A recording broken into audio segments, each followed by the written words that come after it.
Welcome to Battletech Solaris Nights, episode 96, Cosmo versus Linhildr. Some have said this is the most fun you can have outside of watching an orca fight a wolf. Friends, I am here with Kane Damiel, who was here yesterday. I don't know why he's here. Sometimes people just drop in the beginning of these calls, and no, I knew he was coming, so he's one step ahead of Big Spoon in that regard. I don't know why he's coming, but I knew he was coming, which is a good start. So you guys set the scene before I begin my buffoonery. Is there anything that you wanted to do right off the bat? I think I'd probably find you, Cosmo would probably find you after your match, because I didn't even know when we spoke before that your match was yesterday, so it's even better. Find you in the barracks after your match. Just like, it is Carl, is it not? Yes. I do not. Shao Nicholas, correct? Oh, you, yes, and you are Star Captain, Star Command, Star Apex Dragon. Yes, we'll go with that. Star Commander. Someday Star Commander. Captain, but not yet. Well, I am wishful thinking, I suppose. Then, you performed very well in your battle for Apex Dragons. I commend you on taking down an Atlas. Such a formidable opponent. 4 PPCs, incredible. And awesome. Okay, it's not like okay. you didn't say that the whole episode. Did I say Atlas? Yeah, the whole That's why episode. I thought it was an Atlas. It was an awesome. Yeah. Really? Slightly less Wow. impressive. No, it was just a nosebleed. It was just all of my brain pouring out. Don't worry about it. And in Cosmo's head, he's thinking, my God, this person is huge. Very intimidating. Well, I welcome to Apex Dragons. I missed you at our a Gladiator Hall. I wanted to introduce myself and say, well, welcome to our stable, and I think you are a valuable asset to team. I thank you for your kind words, and I'll reach out a giant meaty hand. Oh, yes. I think Cosmo would probably take 2 hands just because he's 2 hands to shake there. And probably pop open he'd find a primary beer and hand it to you, and then realize that's far too insignificant after hearing you bring around a keg. He will, and he'll take it. He'll gladly take it, and he'll just chug it. Okay, that is impressive. Do you even feel that? And you can't tell if Cosmo's referring to like when you carry around a keg, if it's like just so light, or if the buzz from the keg. In volumes like this, and he'll hold up the can. It takes more time. I see. Well, here, try this, and I'll hand you a bottle of vodka. Thank you for your gifts and your kind words. Yes, of course. I have been impressed by. I came here to fight some of the best mech warriors in the Inner Sphere. I have not been disappointed, and I feel fortunate that I managed to choose well with a stable that also possesses quite talented mech warriors. Well, you compliment us very kindly, sir, in your early time here. I think we will get along well, you and I, and you will fit in quite well with the rest of our stable. Seth was the only clanner taking, all the fandom there, but have you heard him lately? He uses contractions. I don't know what's going on. I have attempted to do some research into some Inner Sphere cultures and phrases, and I believe a term that I have read about is going native. It appears that his time in the Inner Sphere may be having more of an influence on him than he may believe. For a moment, I was worried you were going to say his time in the Inner Sphere is coming to an end. I was like, oh no, not another Saya. We can't handle this. Not all clans wish to see all of you destroyed. Speaking of, I guess, of Saya, I am from the Confederation, very far south, away from I guess I don't know if south is a thing in the when looking at a Inner Sphere map, but very far from the clan battles. I do not understand what. Like, I know our Apex Dragons and Jade Falcons are, not getting along on that war, but can you explain to me why, and what is the significance of this battle between Hunter and Seth and Sire and Chime? And also, who would you bet on? To not bore you with the intricate details of clan politics, I will tell you that. First, let me ask you a question. Are you familiar with the concept of Crusader and Warden? Yes. This I know. Between Seth and Saya, each has demonstrated the other side. Correct. There has been decades of history in that political conflict. You can say that the current problems between the Jade Falcon and, well, in this particular question you've asked me with Seth Kabrinsky, has to do with that disagreement. I see. Then I guess, I assume you are on our side then? You are Crusader then, like Seth? You are on Apex Dragons? Something to note is that while as a clansman, I will stay loyal to the alignment of Clan Ghostbear. But clansmen are allowed their own opinions as long as they stay loyal and adhere to, well, the clan's decision as a whole. I myself favor a Warden view.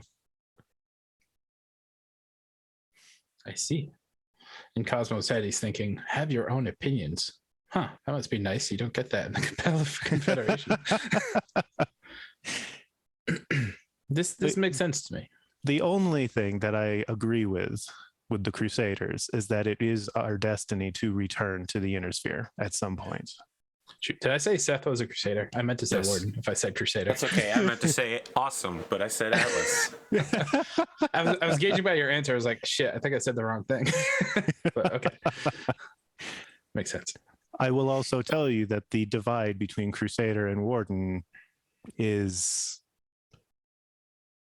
fairly significant, and neither is a minority. Well, that does not sound like it bodes well for really anyone. Sounds like lots of fighting our way. Possibly. As it stands right now, the fighting is currently between clansmen. The Refusal War was a significant event, and one that you, as staying with Apex Dragons and to some aligning yourself with Seth Kabrinsky, are now going to witness. Well, no offense to you or any of the other clans, but I hope the fighting stays between the clanners. We prefer to settle our problems and get them over with. Now, you've mentioned that you are here to research and learn. Yes. If I may, you got my title. Correct me. I can't pronounce shit. So shall as a major in the Compelling Confederation. While it is mostly an honorary title, I still hold some power within a house guard and command some troops. If you are open, I'm willing to show you kind of what that is about. Up to you. I would be very interested to see how your house military functions. I see. Well, there are yes. There are one of the things that I have found most interesting have been the very different ways that the Inner Sphere conducts their military operations, and very different ways that they manage their populations. Well, I assure you there will not be many units commanded like the house guard I am in charge of. Yeah, you will see. But you have worked hard today. Perhaps you would like to rest and we could reconvene tomorrow. I have more energy than most of you. I would be glad to come and see things. I have heard as much from Brody. Oh yes, I believe he wished to tire me, but I believe he got tired before I did. He just got tired of telling me to get up. Okay. So I don't know if we want to make this a scene we can, but I would bring him to I'd bring Carl to the House Guard of Zhang Kunfei, introduce to the units, introduce Mei Park, basically saying, you know, I think you can tell I'm quite laid back. I'm not very hands-on. I don't like to interject myself too much into the units, but that is why I have someone like this. Introduce Mei Park. She tightens the screws on the units. Everyone reports to me, but they are really the ones that do the day-to-day action. I and find in the background, you see one other guy who's like really angry, yelling at units, putting the fear of God into them. I was gonna say, it's Cow Yu that's the real power in these waters. I find the idea of your indirect leadership to be an interesting one. It would appear that you have a subordinate, and he'll gesture towards Cao Yu, who shows great zeal. Are you not concerned that he will attempt to take your position? Oh, subordinate. Don't let him hear you say that. Cao Yu and I have an interesting history. I actually think he wishes me dead. I think he would like to assassinate me, but that is because he works for. He used to work. He might still work. We don't know. A secret assassination agency. But he is a very good motivator, and he gets results. It's not a secret. He's a political officer for the Masquerova. There's no secret about it. So I think that the Cosmo doesn't fully believe that he is part of the Masquerova still. Okay. So he's like, eh. Okay. He might be. He says he is. Yeah. I don't believe him. I'm yet to see proof. But when I see bodies, I'll believe it. Yeah, sure. The best way to believe him is the fact that the Masquerova hasn't killed him for pretending to be Masquerova yet. That is, that's a good defense. But he gets results. We may not see eye to eye. In fact, I hope we don't ever get that close and see eye to eye, but he has done great work with our units. I find this all very curious. And he'll ask a bunch of like organizational type questions to try to understand, like, tell me about the Masquerova, the role in your military. How does your house guard fit into a bigger picture kind of thing? Lots of curiosity questions like that. Listen, if he answers your questions, Carl, the answers you're getting horrify you. All right?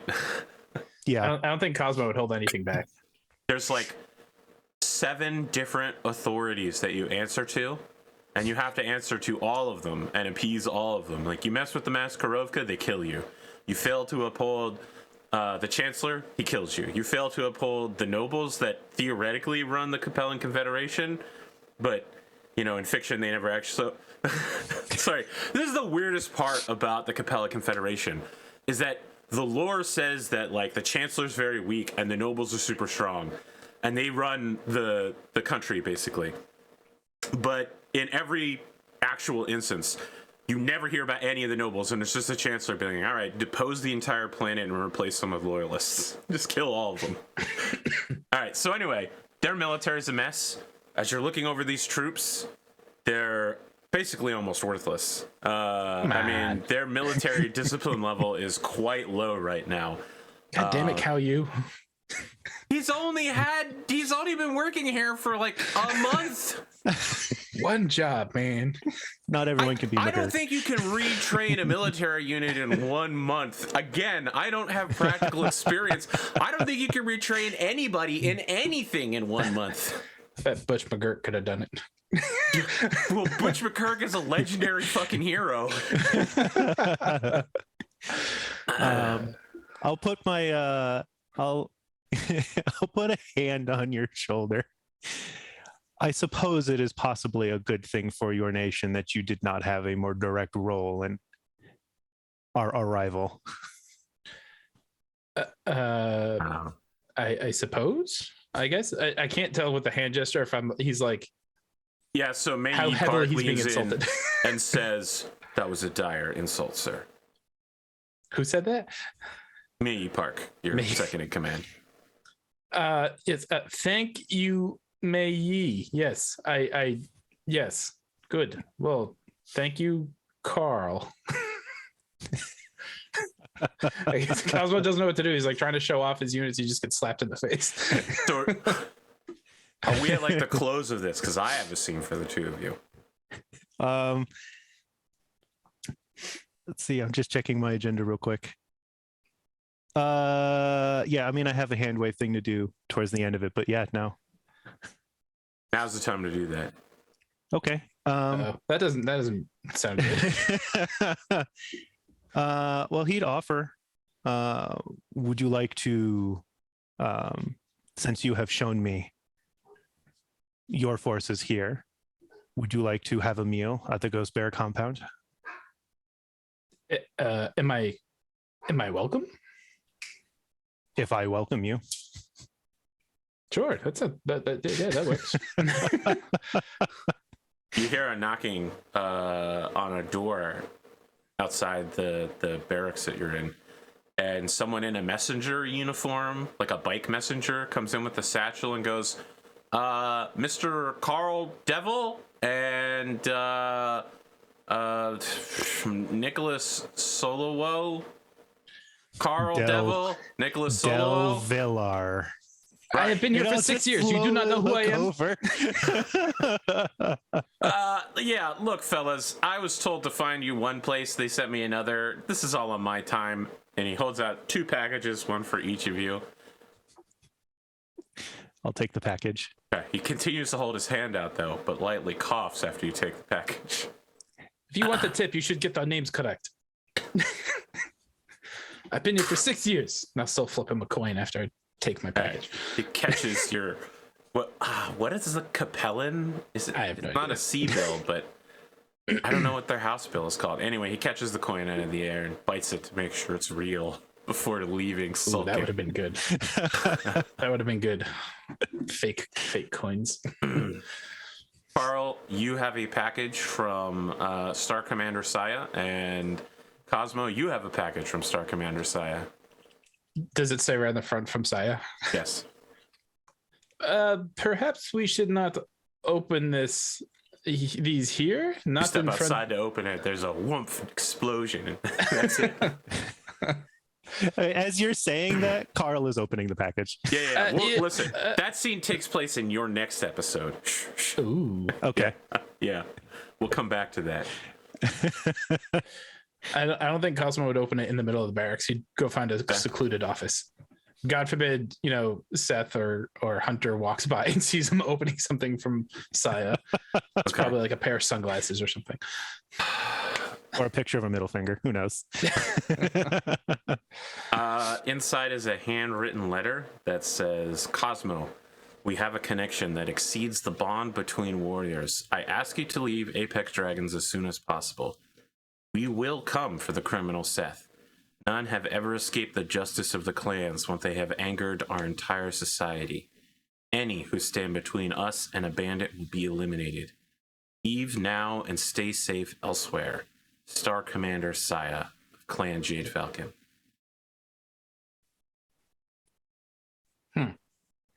This is awfully considerate of her to give me a heads up, but she's out of her mind if she thinks I will abandon my family. Family? Family. Family.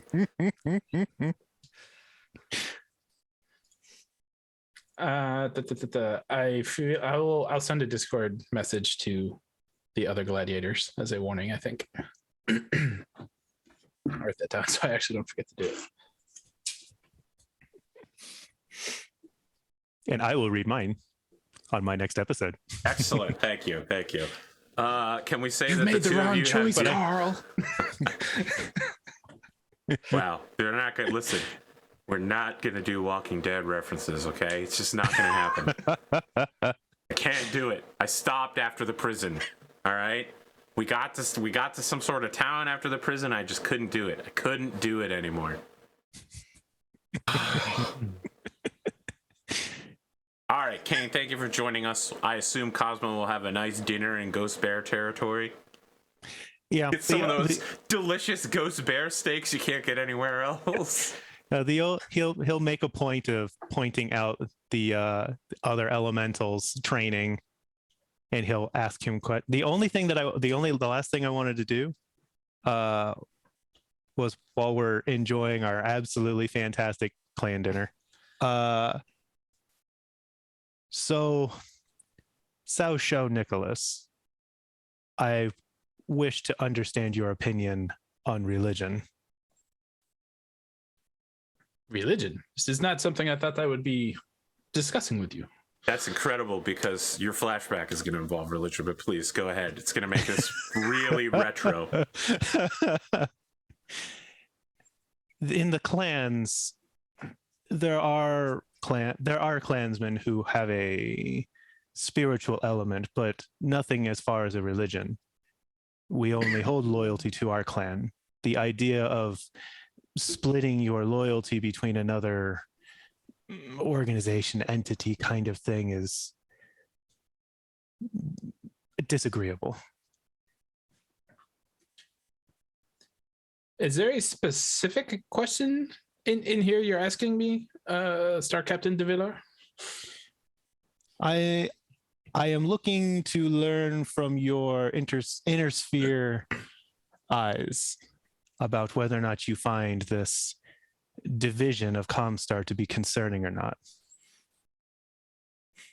I think the existence of the fact that there was a split demonstrates exactly why we do not have religion.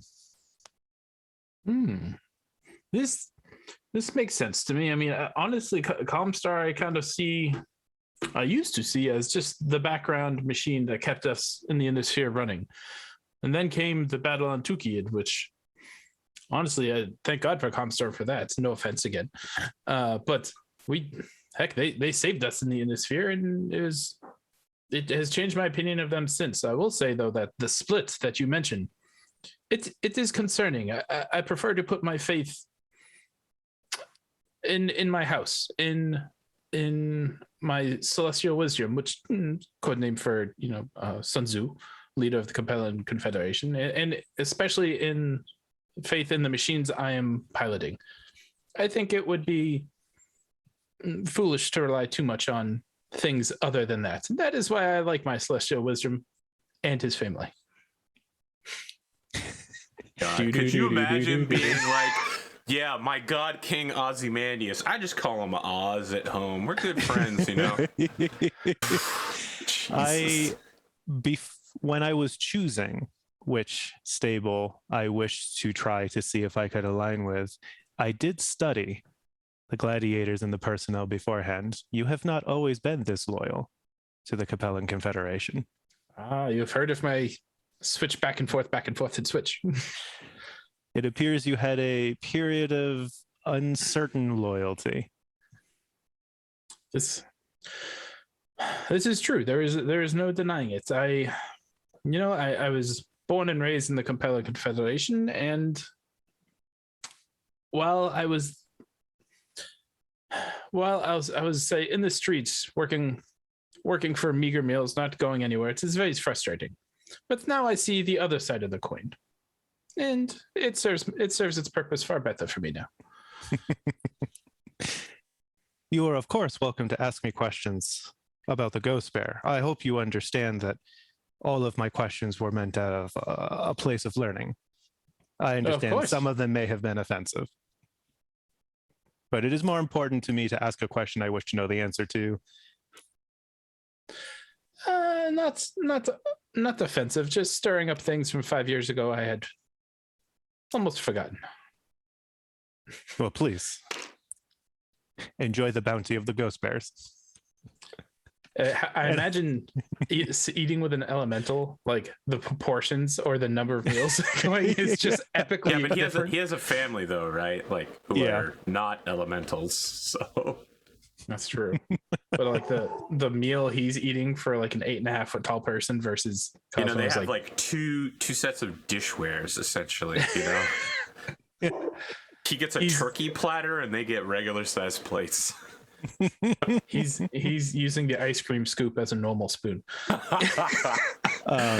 The silverware doesn't get bigger, it's the plate. He's not something to be able to eat a whole turkey leg at one time. That would be pretty funny. His mouth is still the same size as a human's. I don't know. I'm suspicious. But yeah, I guess at some point, Joanne would have come through, so he would have introduced his wife, his partner, I guess, as it is. There's you some can serious get married in the clans. You can't actually. Yeah. So there's he introduces her and talks about how, and he'll just offhandedly mention that he would, knowing some of her interests in the how would he describe them? The arcane medical technologies of the inner sphere. Wow, that's some real shit. That it would be interesting if your intern would be willing to discuss how his cybernetics work and anything he might know about how that happened. I just wanted to point out how mocking this conversation is going to be. She's going to be standing there like, we could just regrow those limbs. Tell me how your ancient doodad dingle dongles that you base your whole life on work.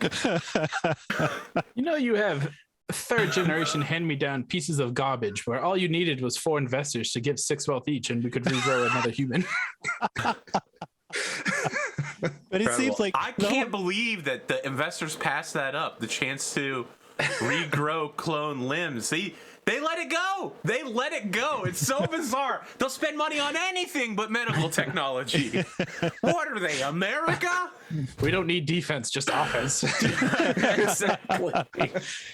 There's a very much a tone of like, no, this is like a genuine like curiosity. We'd be really interested to hear about it. But all the wording, because of how he views the technology, is like the word choice is condescending, but you don't get the sense that he's trying to be so much as it's just like, well, that's the word we use to describe it, you know? Yeah, and it's probably even more accidentally different for condescending. Cosmo because he's so used to like being talked in circles around, not a direct path of questions. And so he's like, I'm not used to this. I guess I'll just give straight answers. And it's not offensive. It's kind of nice to get direct answers. Yeah, he'll ask about that, and otherwise he'll answer questions you have about the Ghost Bears and about the differences, and like he'll talk about the clan economy and whatever questions Cosmo has. He's very open, and he's just interested in a cultural exchange. That's what he's doing. I think what again, don't need to go too far into it, but all of Cosmo's clan knowledge is really based off Seth and Saya, who are both biased in opposite the directions. So he's trying to figure out, more truth in the middle. I guess over the course of asking some of those questions, you'd be able to tell that Carl has no particular issue with Seth. He will inform you of things like how he is essentially a wanted fugitive from the clans and that it was a close vote. And you can also get the sense that he's not impressed with the Jade Falcon. That would probably make Cosmo smirk quite a bit. And he would definitely say, I am curious what is in the envelope you received or package you received. I don't know if this tell you a flashback. after my next episode. A future flashback. Jeez, you guys are playing with time. Yeah. It's not good news. I'm just going to tell you that. It's a demand. It's good. I'm looking forward to not being impressed when I read it. I think that's all I got. I wouldn't press too hard into. I think all Cosmo's questions wouldn't. Well, he tried to be polite about all the clan questions he has. They're going to be more directed around how he can protect Apex Dragons from Jade Falcon right now versus your personal history and Ghost Bear, because that's kind of the ongoing political mess. Yeah. Well, we have a pleasant conversation. We were in a scene together, so congratulations, you lose 1 stress. Woo, back to 0.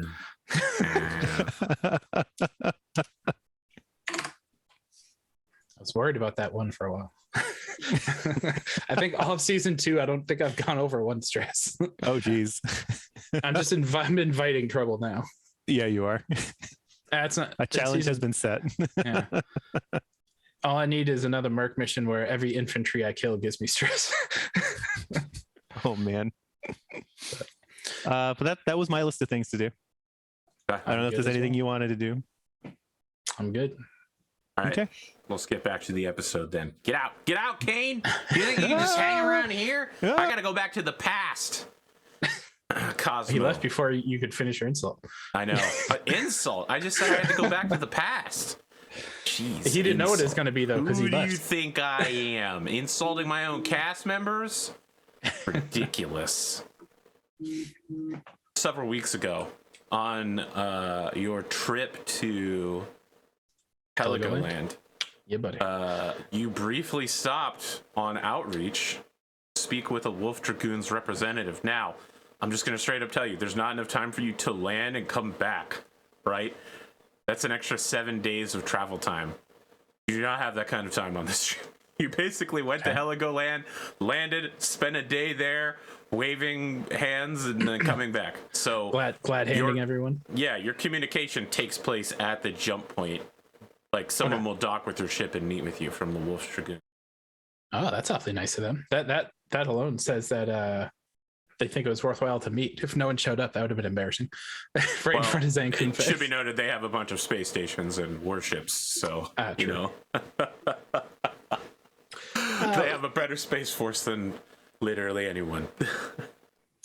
I think I would have given Zankunfei a heads up as the intentions of what I was doing here. To secure light fusion engines. Yes, and I would do it under the guise of representing an interested party who would actually be the Circle, who's interested in acquired technology. But I would also see from Zankunfei what the Capellan's intentions would be as well. Okay.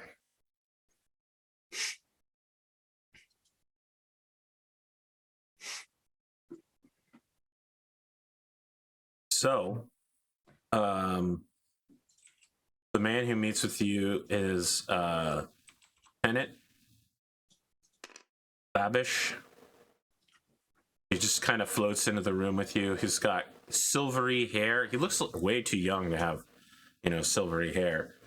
Definitely knows his way around zero gravity maneuvers. Straps himself into a chair across from you and says, "So, you are Mr. Sokolov, are you not?" Lieutenant Babish, it is a pleasure to meet you. And might I say, the Wolf Dragoons, it is a pleasure to meet any of them in person. You are legendary. Yes. So I says yes. Well, I do not want to be a waste of your time. I come with a request and I guess a proposition. I represent a group that is very interested in technology advancements. And how could I forget? If Zankunfei in the room, I'm assuming I would introduce her too. If she Tell is. me. Sure, I'd let her be in the room, but I would immediately introduce her first, I guess, before.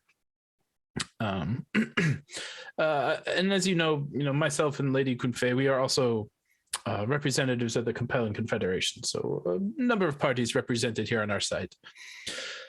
I also have interest in technology to help the Innisphere, and as you may know, Clan Jade Falcon in Apex Dragons, we are a bit at each other's throats. And I believe the Wolf Dragoon have technology. He holds up a hand. The Wolf Dragoons are not interested in transferring technology to representatives of the Capellan Confederation. Last time your Chancellor was here, he fucked around and found out. I thought you had come on behalf of Apex Dragons. We will offer nothing to you or your people. Good day. Even if I represent as you'll just introduce yourself as a member of the Compelling Confederation. I'm a member of many societies. We will not offer the Compelling Confederation Dragoon technology. Your people have violated our rules. I will glance at Zankunfei and say, almost. I don't know. I mean, Zankunfei's pissed. This guy's basically just being like, "Fuck off!" Yeah, I'm almost. I don't know if I can imply this through a look, but implying to glance. Yeah, can you get up and leave so the compelling Federation portion listen, is. I want to be super clear here. You by introducing yourself as a Capellan agent, you've already ruined any chance of negotiation. He has no reason to talk to you because anything you say from here on out, from his point of view, is just you trying to get him the technology, which you're then going to give to the Confederation. So you made a mistake coming here, boy. So I mean, it sounds like this won't work anyways, but my next step was to, ask Zhang to leave and say, okay, now there is no compelling Confederation representation. I will not share the technology. He's in the process of unbelting himself. She leaves, but it's pretty clear you're going to pay for this later. Oh yeah, I had a feeling Zhang's going to be pissed. And yeah, he's in the process of unbelting himself in the seat, and he just says, "You introduce yourself, Mr. Sokolov, as a member of the Capellan Confederation Armed Forces, and we know this to be true. You're literally wearing their uniform." Yes, I'm a major in their army. I feel like I must introduce myself as such. However, I am also a member of a very secret circle society within Solaris that has a need for technology, and this is something we seek. It can't be that secret if you're just talking about it with anyone. I didn't tell you the name, did I? Guys, you're not very good at this, are you? I don't like to beat around the bush. I'm very direct. What are you proposing in exchange for this technology to be solely licensed exclusively to a native Solarian organization with no ties to the Confederation? Well, what is it you want? I don't even believe we've discussed what the technology is, but I suppose you've guessed that much, haven't you?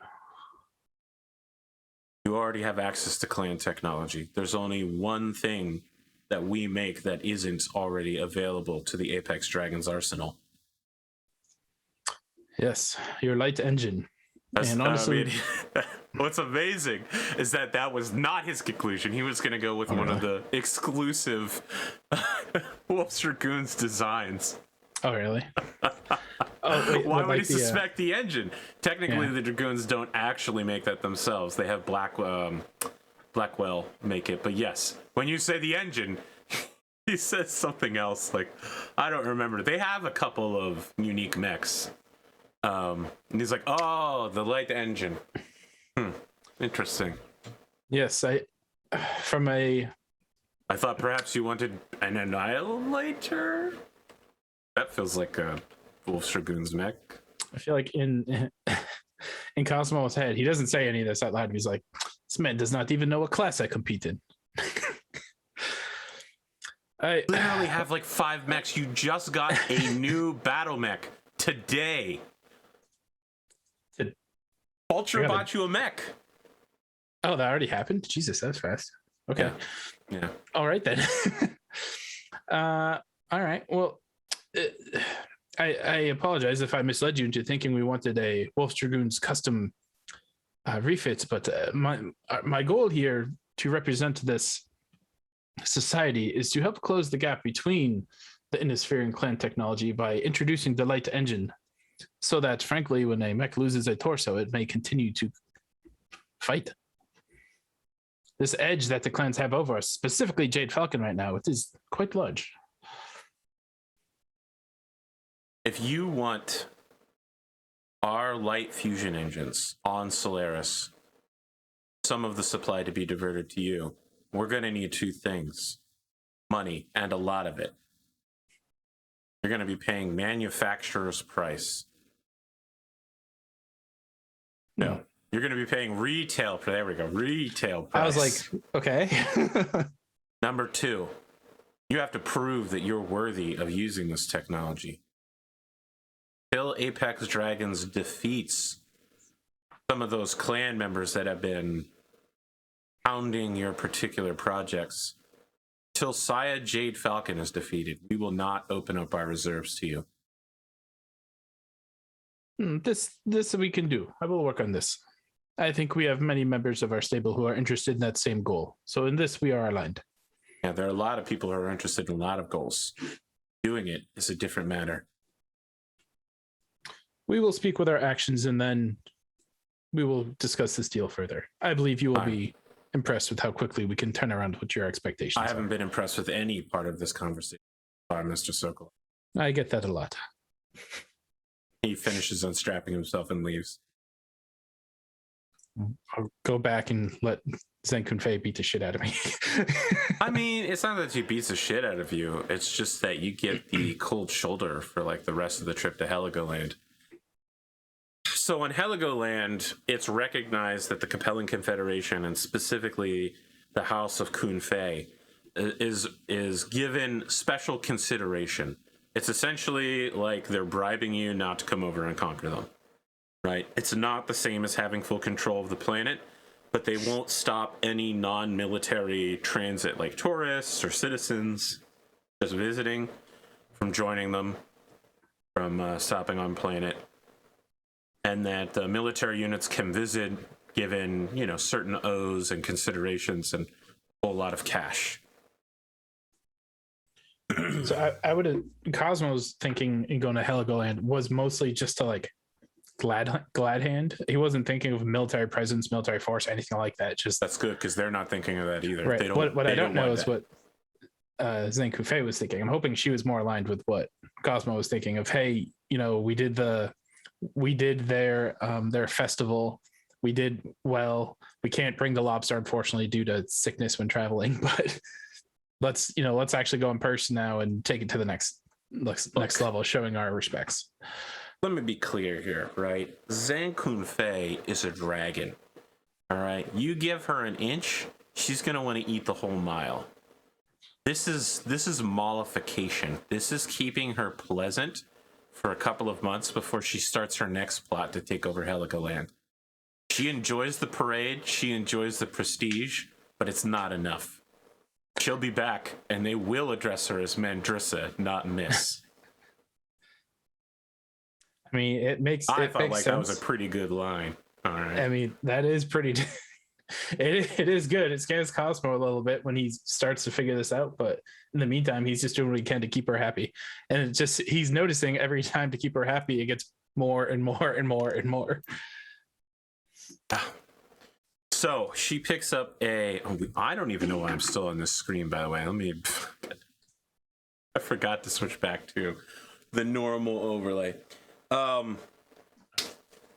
She picks up a Thugi mystic advisor by the name of Guru Sampak, who insists that he personally teach you more about the mystic arts on your trip back. I mean, he's not going to say no to her, so he's open to it. He'll be skeptical. You have to say no to Guru Sampak, so you know. Yeah, he'll see what he's about. It's like a young Gandhi figure. He mostly goes around in like a lower body wrap, and that's about it. Glasses. For your first lesson, he has you join him in one of the dropship observation bays that turns all the lights off, so you're in total darkness except for the stars. And he says, Nicholas. Yes, Guru Sampak. Thank you for joining me. I want you to understand what is happening here and throughout the universe. When the Thugi began, they were a people of practicality. They understood the energies of life and death. Obviously, that was thousands of years ago back on Terra, and we have advanced that practice quite a bit. But when it began, the Thugi were criminals. Thugs, really. The origin of the word, perhaps. They would find their conquerors, the British, traveling along their roads, and they would kill them. But they were never caught. Isn't that weird? Don't you think that's unusual? That thousands of British should go missing every year, and yet no one ever found the murderers. That is odd. In fact, it makes me think that it points more to an internal job, but I don't know. I wasn't there. It was not an internal job, not in the way that you think. You see, the Thugi were very smart. They were very efficient. They had learned the mystical powers of life and death, and they had found out that in order to hide the signs of death, one had to understand death. You see, they would dig a grave, deep, but narrow. Now you might be thinking, it is very difficult to dig 6 feet down for a full human body, and you're correct. But what if you break the shoulders? What if you force the body to fold like a taco? What if you break the hips as well? Now the body is only as wide as the spine. That is not very wide at all, I am thinking. You stuff that down in a very narrow hole. But still you have a problem. The scent of death remains. Someone might find the disturbance. How can you fool the authorities? How can you hide their eyes? You plant a tree on top of the grave. From death, life. Life and death are not just opposed forces, they are the same. It is simply the movement of energy from one location to another. Once you understand these energies, you can see into things. Follow my teachings. You'll be able to peer into the souls of your opponents, predict their very moves, and even drain the life essence from them into your own, and stop your own death. Can you live forever? Nothing can live forever, not even a star. But you can live to the full extent that your energy is capable of gathering. Are you prepared to walk down such a path? So I think in order of thoughts, Cosmo first was like, I don't understand why you just don't stick the body in sideways. Like you don't need to break all those bones and hips, just stick them in sideways. Then he's like, wait a minute, what am I saying? Why am I hiding bodies? But then he's in response to the question after he's processing, wait, this guy's telling me how to assassinate people. He's probably thinking, well, this is probably what the Maskarovka go through, maybe. I don't know. But in response to his direct question, knowing this is how to assassinate people in rural India in the year 1700. Okay. Right, but I don't think it's that relevant nowadays. No, but it's to Cosmo, it's like the start of some path that Mandressa wants him to go down. That's true. She would prefer that you were a cult follower. And so knowing that much, he's thinking, again, I can't really, he's not saying this out loud, but can't really say no. So I guess I will, this has been a very interesting lesson. I think there's much you could teach me. Are you prepared to follow this path? I will follow it to the best of my ability. Good. It starts with pain. I beg your pardon.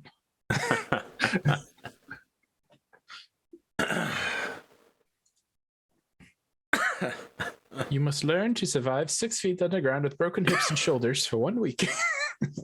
No. It's mostly just spraying a ton of cold water at you in a shower room. Emptying your mind, that sort of thing. If that were to happen, I think Cosmo's immediate thoughts would be like, wait a minute, like a year ago, I was getting all new fancy clothes, always dressed up to the nines, and now all of a sudden I'm being hosed down by my own people. What the fuck is going on? What happens when you fall in with cults, man? Makes sense. When you get back to Solaris, you have a message indicating that someone from Warrior House Kamada would like to speak with you. I'm running out of random notes here. Warrior House Humata. Okay. Kamada. Kamata. Oh, Kamada. Sorry. I guess I would seek this person out. Their name is Gemini Tashira, and they are a member of Warrior House Kamada. So, the Warrior Houses are a Capellan Confederation only thing. They all form one battalion of mechs and one battalion of infantry. They are expected to be the best mech warriors in the Capellan Confederation, and they have their own administrative, leadership, logistical, strategic structure. They handle their own transport. They're also essentially like warrior monks. They're separate from the notoriously corrupt CCAF. Now, it shouldn't be noted that these aren't normally they're not the good guys. I mean, they're warrior monks. They're Capellan cultists, essentially, again. Right. That said, House Kamada is literally the good guys. Their nickname is the Power of Good Karma. They are a house of Buddhists who believe in something called the Lorix Order, which is that a mech warrior is the ultimate pinnacle of life, and that it is their duty and honor to sacrifice for the state, for the people, and for the commander-in-chief. So far, I'd say that last part certainly aligns with what Cosmo thinks. He's open to meeting with Gemini Tashira. All right, so Gemini meets with you in like a dive bar in the Kobe district, so like the Draconis Combine part of town. Dive bar. Cosmo's right at home. He doesn't have to be all fancy dressed up. So she's ordered 2 plates of like the lunch special, which is some sort of ham steak with like mashed potatoes, gravy, and green beans. But it's clear that hers is not like vegetarian, so you know her ham steak is somewhat less hammy and steaky, and some of the other things on her plate are also vegan or vegetarian substitutes. She nods when you enter. I believe I received a message you wanted to meet. How can I help you? We're hoping that you might consider transfer into our house. We have been following your exploits on Solaris, and you are a crude man, to be honest. Your loyalty is extremely questionable. Your ability to speak to others is non-existent. But with that said, you appear to have a good heart. But more importantly, you have a good soul. You have tried to sacrifice and protect for others. The warrior house of Kamado would be honored if you release your ties to gain higher understanding and consciousness by joining us and leaving behind the worldliness of not only Solaris, but your current associations.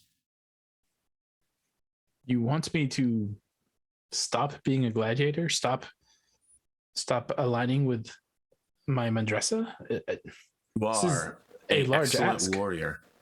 You could join the vanguard of Capellan patriotism. Warrior House Kamada will be at the front line of whatever happens next.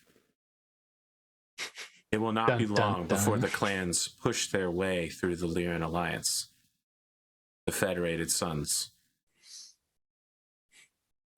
You know, when they come for Terra, we will be on the far side of their approach. And in that event, what would be House Hamada's priorities? Defending Terra or defending the Capellan Confederation only, or just his celestial wisdom? Our priority is to serve the Chancellor. We do not answer to the nobility, nor do we answer to the generals. We answer solely to the Grand Master of the Order, our House Master, and celestial wisdom. I see. Well, you are asking me to give up much. I mean, you have said, my allegiances have changed several times on my time on Solaris, but to give up being... I ask you to give up nothing. All these things you speak of will come to see that they have no value. They weigh your life down. They burden you with worldly concerns. Service is the only thing that one as a mech warrior should be considered. If you do not do this, the burden to your soul will become great, and I fear for the future of your reincarnation. Okay. Gemini nods as if when you say reincarnation, like, yes. I'm still trying to make it through this life. I can't worry about my next life yet. I need time to think on this. Let me say, when you say I can't think of my next life, she shakes her head so sadly. She knows at that moment that she has failed to get through to you. I'm sorry, Nicholas. I've done what I can to guide you towards a better path. You must understand, you are asking me, and I know you disagree on this point, but you are asking me to give up everything I know in change because of this one conversation. That is a lot to ask a man, is it not? It is. but it is a conversation many have had throughout the years. In order to gain great wisdom, one must be bold enough to take great, great risks.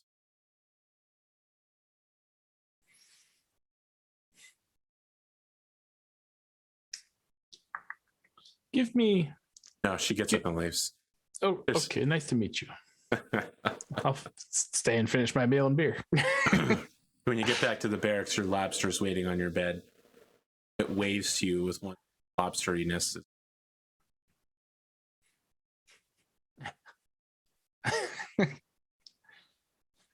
Excellent. I feel like I should have named that thing. Dare think you can name the wisest lobster? It shall choose its own name. Name shall be Tim, the Enchanter. Look at the fangs. Hey, what a day, Tim. What a day. It seems every conversation, and he's now literally talking to a lobster. It seems every conversation I go to, every conversation I go to, at some point, the other person involves insulting me, whether it be Wolster Goons, whether it be Carl, whether it be Gemini. The lobster puts both of its clackers on the glass towards you. As the wisest lobster, what do you think I should do? Clack once for stay on Solaris. Clack twice for consider Gemini and her words. The it lobster, clacks. Go ahead. I was going to say it clacks clack 3 times. No, it doesn't clack. It just bobs and hovers in place and nods towards you sadly. That's what I figured. There's literally like a cleaning lady somewhere that's just like he's talking to his lobster. What a fucking weirdo. Or she's like, thinks he's actually in there with someone, then he leaves and she goes and pokes her head and it's just a lobster. That's funny. Hey. Do I still have Gemini's contact information just in case? No, she didn't give you any contact information. You just got a letter from her from Comstar. All right. Well, I have a name. It's good enough. Okay. Come on, you didn't want to join Warrior House Kamada? The good I'm pretty guys? sure that's literally in the book I'm reading now. It's whatever's right after Double Blind, where they start talking about the Thread of Ambition or whatever. That sounds right. Yeah. I'm only 3 chapters in, but they were like, yeah, we're House so and so of Compelling Confederation. I was like, oh, this sounds familiar. It's probably Haritsu then. Listen, if you get to the book with Warner Doles in it, run away. No. See, listen. Before you laugh, never mind. Look, if you want to look up the Warner Doles controversy, you can. I don't want to ruin anybody's lunch here. Okay. I'll look it up later. Yeah. The whole base is running on eggshells right now around you and Linhildr. You know, right now she's still the stable champion. This is her time. Right. She's challenging you. You know, it's a Wednesday. Who knows what could happen? It's Wednesday. It's my day. And in fact, I would, if it looks like she doesn't want to talk to me, I probably wouldn't approach her either, but I would at least send a text. She's definitely willing to talk to anybody who comes into her office. I still think I'll send a text. Just because it's very Cosmo. You had a very good week so far as the blacksmith. And I wish you the best of luck tomorrow in your battle. But I'm afraid your luck will run out. He knocks on your door in your office a couple minutes later. Oh, that was fast. Well, by all means, please come in. She sits in one of your chairs, but sitting is not the right word. She occupies your chair. It's not like she takes a chair and she turns it backwards and then turns her baseball cap backwards and sits in it. But like when she sits in the chair, it's like she owns the chair. You know what I mean? It's like she's trying to own the room. Yeah. Well, what is on your mind, Lynn? Nick? Oh, you know, I do not like being called. I suppose that's fair. I called you Lynn. Yeah. What can I do for you? Just want to give you a heads up. Our match tomorrow will be underneath the full moon of Abel. Yes, but it's also on a Wednesday. Right. I just wanted you to be ready for it. It's been a while since we've had weather effects here on Solaris, and I'm an expert at zero gravity night fighting. So this is gonna be fun. I think the match will be closer than I would have expected it to be. Fortunately, you do not doubt yourself. No, I don't doubt myself. He knew I knew what you meant, but Cosmo was like, no, don't doubt yourself. You're fine. You are a very capable pilot. I'm a short range fighter. You're a long range fighter. If I can't close with you, then it's over for me. But don't worry, when I get into close range, done for.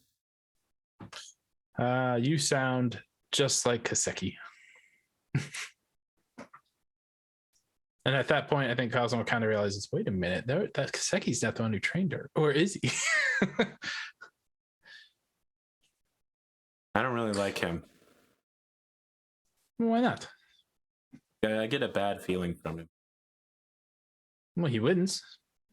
You two have similar strategies, no? Winning make you a good person? Does winning make you right? I hope not. I lose a lot. Nicholas, I would have thought you knew better than this. I just said I lose a lot, so obviously I hope it's not the case. I'm just saying his tactics, they yield results. That's all. Okay. Look, I came over here to ask you if you would... Well, a lot of the gladiators have been undermining my stable championship lately. Frankly, I don't think I'll ever be stable champion again at this point, but seem to be going out of their way to cause public disturbances and to antagonize Saya. I've been trying to reach out, be a calming, centering influence, but between Seth and Hunter, and I really don't get good vibes from the relationship between Carl and Saya. It's really tough to present a public image of unity and peace. I'm not asking you to come out and offer Saya a hand, but I'm just asking that you don't bat it away. How close are you to Saya still? Closer than Astrid. I don't approve of a lot of what Saya's doing, but I understand why she's doing it. She would do for the Jade Falcons, I would do for the Rasselhag Republic.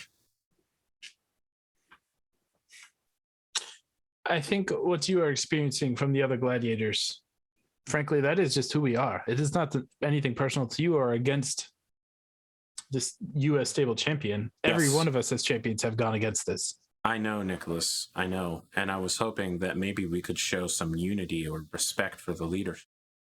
But so far, it seems that it's a Hala title, which means nothing. I'd say our stable actually has been unified now, closer than ever before, against Saya. I know it is not what you wish, but our stable has never been closer than it is right now. When was the last time you ever saw Hunter and Seth agree on anything? Goes through like 50 different instances. Number 1, beer. When should they drink it and what type should it be? Number 2, which sandwich to eat. Number 3, you know what I mean, Lynn.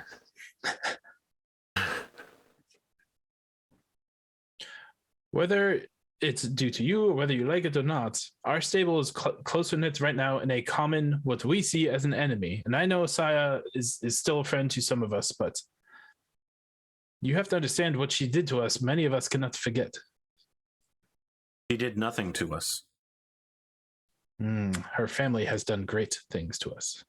They have come out and said they will headhunt us. You mistake their actions and Seth's actions for the actions of Apex Dragons. Hunting Seth is not the same thing as hunting all of us. So you do not consider Seth as part of our family? You would not defend Seth? That's a complicated question. I agree.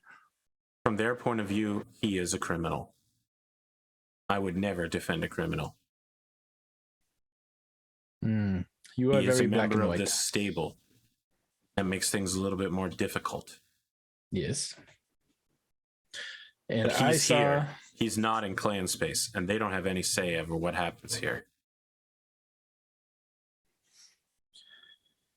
When Saya was a member of Apex Dragons, I saw her not quite as a sister because, she was an intern, but I would defend her in any way. Seth is still like a brother, and he is still a member of this family, and I will defend him. And I think at this, assuming I already got the package, I would take out the Saya note and show it to Lynn. When you're ready to hand her the note, she's already halfway out the door. She says, "Well, if interns aren't family, then fuck you, Nicholas." That's what I said, is it? Yeah, you said she's like a sister, but not really because she's an intern. Well, I meant because she's like so much younger.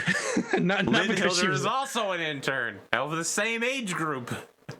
Yeah, but okay, then that came out wrong as a player trying to get. I know it came out wrong, but that's very all right. Not Cosmo. It's so Cosmo. It is. I'm starting to think it's not Cosmo, it's the player. And by starting to think, I realized that like a season ago. Look. Linhildr is a very severe person. Let's just be clear there. She lives in the extremes. I don't know that extremes is correct, but she's looking for you to, if not back her, then at least not betray her. But it sounds like maybe you're a little bit more anti Saya than she'd like. Well, I mean, if she walked out the door, there's no point continuing, but he was trying to give her perspective on the rest of the stable. Sure. She doesn't need that Cosmo perspective. She knows what the perspective is. Okay. Well, Cosmo's tried to tote the line for Saya specifically. Jade Falcons as a whole, not so much, but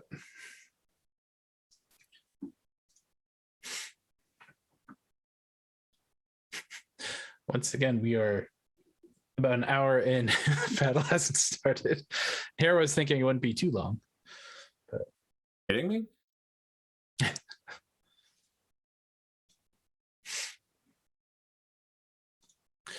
I think I don't think really all the things I planned on checking off have been checked one way or the other. So I'm kind of good for the interview if you wanted to go there. You remember how I described C-Bill recently as having Saya drip? Your man is basically wearing the masculine version of that outfit. Okay. Oh boy. William has got like it's like a ball cap with like googly eye falcon eyes, and the bill is shaped like a beak. Oh my god. He's got on, like a silk high thread count shirt that has like falcons in flight. Scarf, but not like a scarf, one of those scarves that goes like way down. Is it called like an Afghan or a pesh? I don't know. Mm-hmm. And then like skinny jeans that are pure black with kicks on the bottom, black with green, and underlight LEDs that are neon green. William, you have put on some amazing outfits for my interviews, but this one stands out for two reasons. One, I think it takes the cake in attention grabbing, but two, I could almost understand this as the first time you go against me a little bit in perhaps deciding who you might think Apex Dragons will win in its future matches. Look, I have to tell you, it's a good fit. Don't read any message out of it. It looked good, okay? I think Cosmo would just laugh and be like, I cannot deny that. You look stunning. Thank you. Let's talk about you. How did your recent trip to Heligoland go? It was very good. The people there are top notch. I am warm welcome all the way around. My lady Mandressa Zankufe and I were well received.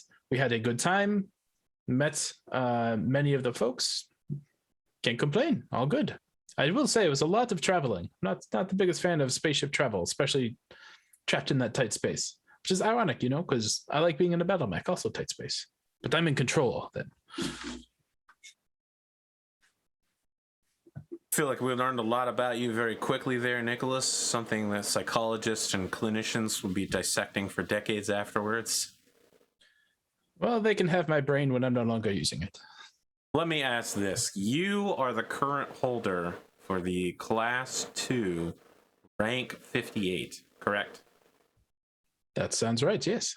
You are being challenged for this rank by Linhildr, fellow compatriot, the Queen Bee, the poisonous one, a Venom pilot who has a fairly good ratio of wins to losses over the last few years. She was trained by the best, yes.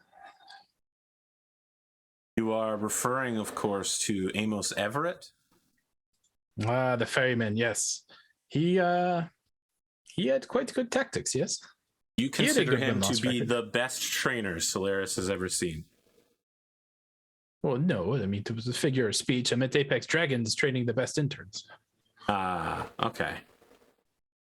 Amos so you was quite good, believe that the interns that Apex Dragons has trained have been the best? I think Cosmo pauses and then actually gets Walks like a that little one back for a second. a little sad. Yeah. And says, almost. He thinks back to PK. And I don't know if you're going for Saya, but he thinks of PK and gets sad. Saya. Yeah, he thinks of PK and gets sad. Look, Nicholas, what do you rate your odds at in this upcoming match? You're going to be fighting in the darkness, which you are not as comfortable with. Well, I will bring a flashlight. I always think I'm going to win, William. You know this. Any condition, I've got it. But how will you win? What's going to bring you victory this time around? Well, it's hard to predict one thing. Sometimes I win by running through people. Other times it's long range sniping. Sometimes it's through kicking. I use all my implements if I must. In this match, I'm not sure if you've been given the report to my latest loadouts, but I am bringing back Thunder LRMs. Who knows? Maybe they play a role. I believe that by guaranteeing victory, that you are disrespecting the level of skill that Linhildr has. No, I am respecting my skill. Let's talk about Saya Jade Falcon. If we must. There's been a lot of news coming out of your stable recently in relationship to her. What's your stance? Well, I won't say anything you haven't heard before. Frankly, I think it is a sad story. Saya was a member of our stable, a part of our family, did not see eye to eye with everyone, and now she is part of a Jade Falcon clan that, frankly, we are not too friendly with. It is sad. I still, I still wish her and I could be friends, but it seems there is a wedge driven between us. Somewhere, Saya is watching this interview. When you say, I wish we could still be friends, her hands tighten on the back of the seat that she's standing in front of. And somewhere Linhildr is punching a screen. Yeah. You just piss off two people at the same time, Two birds, one stone, really. I pissed off Zhang earlier. Cosmo's just a ladies' man. I mean, look, because your skill of pissing people off is definitely not limited to women. Let me be clear here. That's true. Just a matter of circumstance. It's just a matter of opening his mouth. Given the performance of Thunder LRM so far in the arena, how do you intend to utilize them to gain victory? Since we have seen a relatively poor performance for them over the years. Well, I think Thunder LRMs can be used to help drive your opponents to the path of your choosing. And so not only am I pretty good at predicting where my opponents go, and hopefully a little more so with Lynn because we have familiarity, but also I can predict where she's going and help direct her towards where I want her to go. But we shall see. She is a clever pilot, no doubt.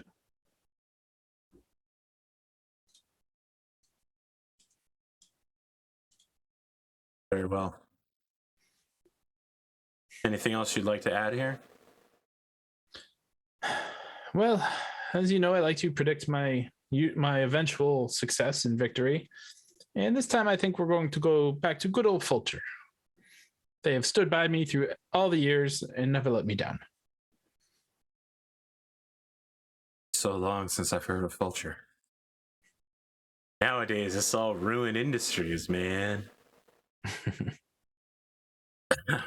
All right. Linhildr's interview is on Mech Talk, the premier Lyran Alliance Donegal Broadcasting Company's #1 Solaris show. She unveils her new custom Venom, a second copy, which was gifted to her by the Solaris Centurions football team. It has a mining drill on one of the arms and is otherwise a highly inefficient, useless piece of garbage. You're looking over the mech specs and you're like, this thing is terrible. It is not what you'll be using in this mesh, just to be clear. It's a showpiece. Okay, I was going to say, the heat in this mech is outrageous. It's meant to be used as a, what do you call it?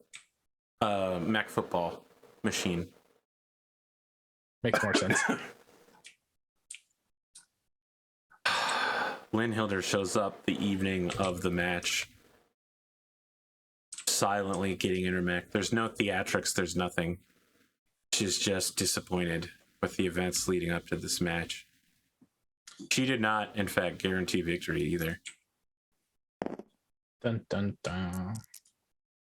Is it so? Wait, is this is her actual mech? This is her mech, the Oh, I regular thought you said Venom that wasn't 9K. the one. Okay. No, the mining drill version that yes, Solaris Centurions gave her. All right, 3 initiative.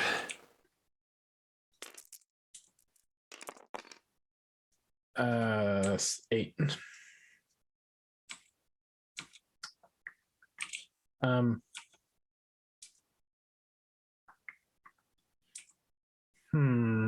Let's go due to timing. Let's go the short way. Up, down.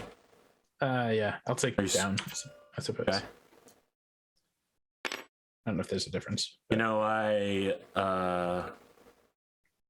started playing Valheim yesterday with my cousin, and I found out Gleemo's character is called Gleemo Westgate. Oh my god.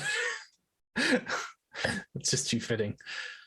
He's gonna get a good chuckle out of this when he watches it in like a week or two. The Wizard of the Fungin, man. All right. I am gonna place 1, 2, 3. Good. You should probably start out in the swamp bogs, maybe in a tree or something. Yep. Oh wow, you're a bold one. So Lynn opens comms and said, and they say chivalry is dead, Nicholas. Chivalry never existed in the compelling Confederation. Good luck.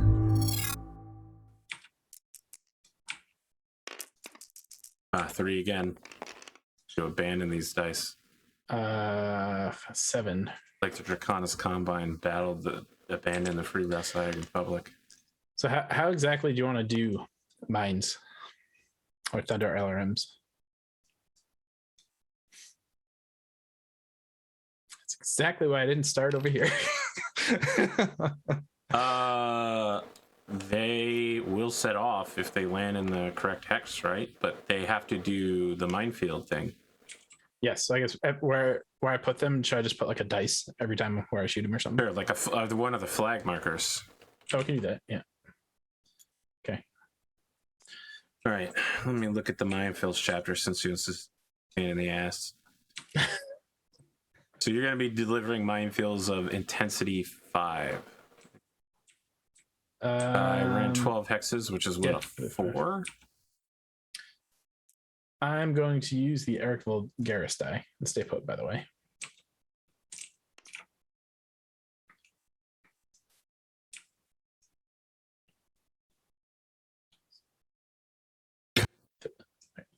I got 13. I mean, I can't shoot. Go ahead.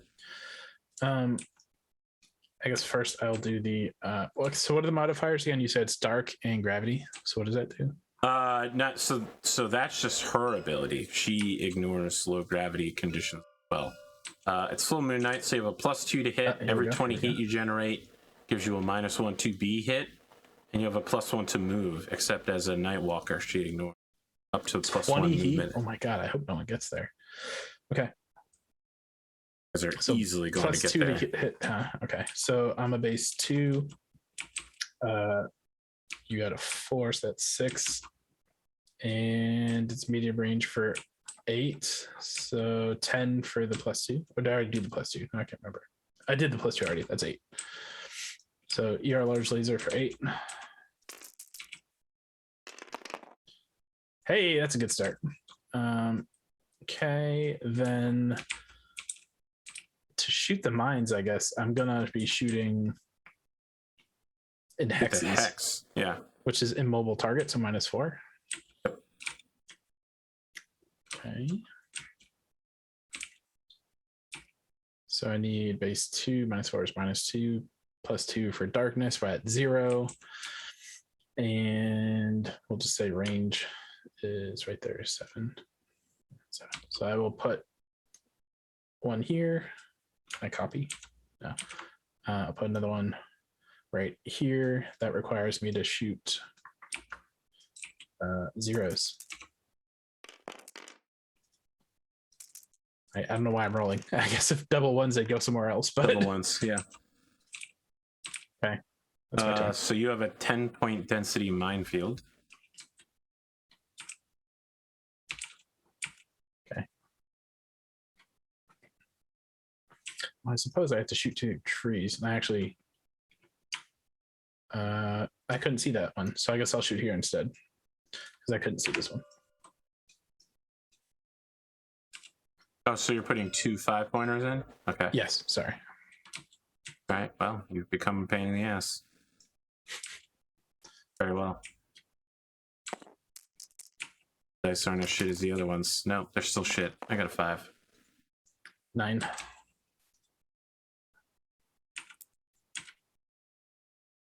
Ooh, running through the bog and depth too? Jesus. Oh no, you're jumping. Okay. Oh, that's landable, huh? Very nice. Well done. Okay. I'll have a word to Sidious about this later.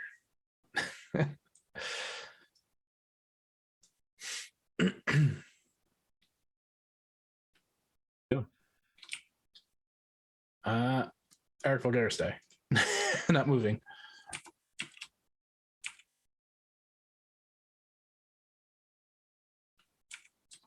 Okay. So I've built 8 heat by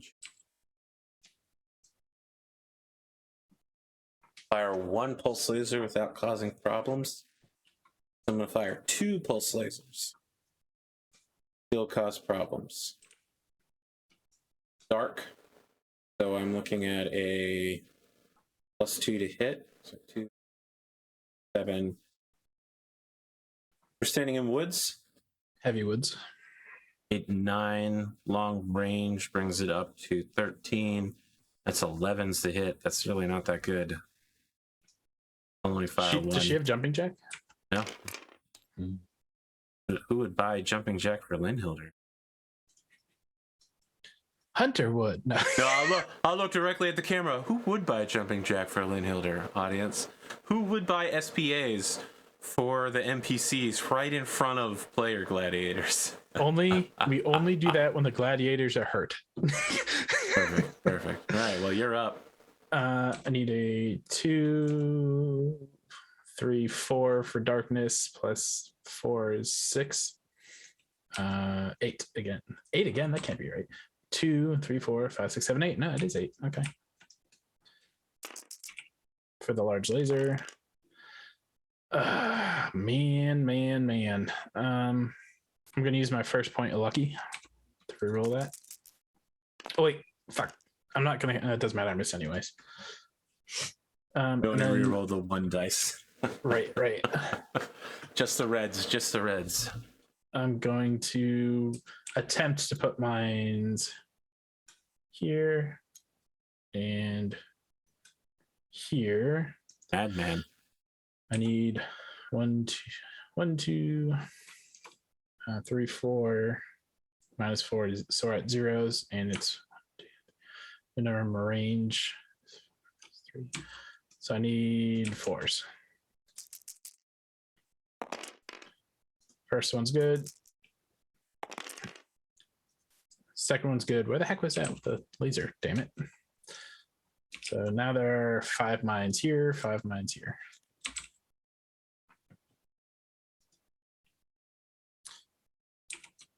Initiative.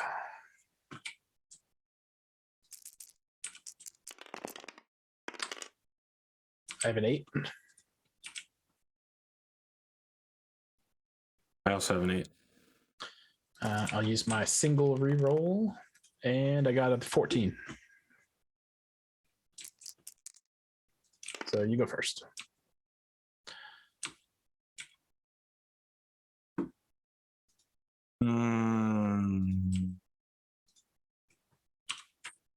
I choose for you to go. Go ahead, buddy. You gonna DFA me? Jeez.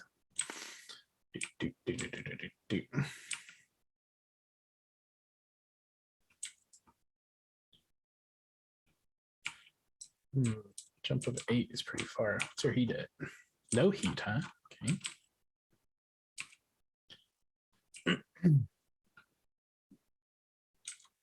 One, 2, 3, 4. 1, 2, 3, 4, 5. 1, 2, 3. The difference there would be jumping for 3 heat. You know what? I'm gonna go ahead and stay put. I'm okay with that.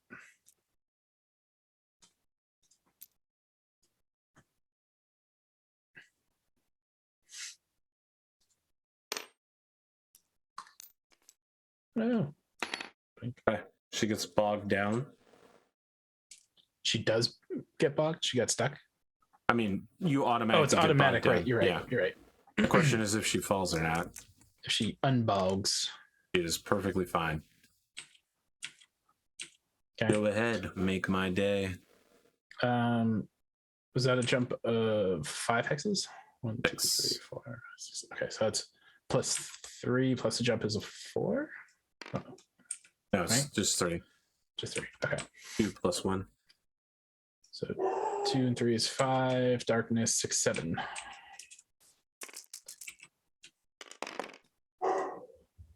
Oh my god! Headshot for 8 damage with 2 crits. Are you firing with an arm-mounted weapon, real quick? My right arm. Yep. All right. Oh, and there would have been a +1 for rear arc, but it still hits barely. What's the damage? 8 damage to the head. All right. It does. I hope she has full head armor, right? He does. Thank God. I was gonna say if that goes internal, that would be horrible. And then I guess just for kicks, I'll shoot mines here and here. Actually, no, not there, because that's the one I can jump to. There and there. Better not to cut off your own escape route, huh? And for that, I need. So those are going to get an additional +1 while firing. Yes. And the trees. This one has the extra tree. That one. Are you counting this as interference? I don't know. You're the guy who made the map. Would you say so? I'll count it as interference. Sure. So 2 -4 -2 darkness back to 0. 3 trees, 1 for both of them. 1, 2, 3, 4, 5, 6. 2 for that one. 1, 2, 3, 4, 6. Oh, same thing. All right, so I need 3s for both. That's not bad. Good. Definitely good. Okay. All right. Light me up. Gonna put 2 lasers in your back. Bum, bum, bum. This could be bad.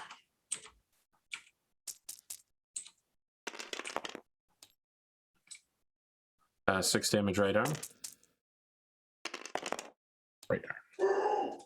6 damage rear left torso. Crits. 2. Oh, that's not good. Go ahead and borrow your Cappy die to do this. Yep. I do not have any glory, so I can't present anything. 2 is a jump jet. That stinks. B5 is a double heatsink. Okay.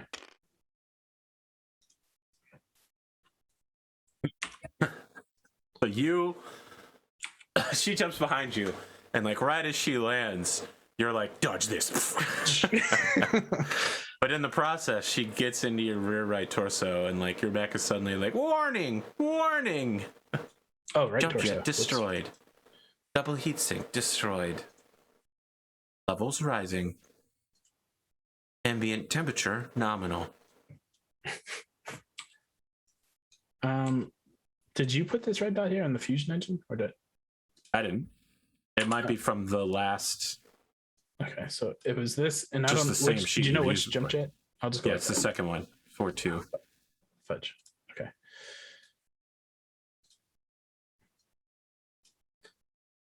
Well, I don't get that fucking cold read trick a second time. 6. Dun, dun, dun, dun. Absolute fucking garbage. I got a 6 with my reroll, which I have. I got a 7. I saw the 1 first.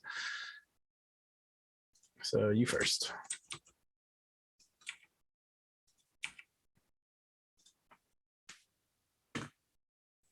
I would also say, Lynn, I did not mean to shoot you in the head, but perhaps it is wise to discontinue.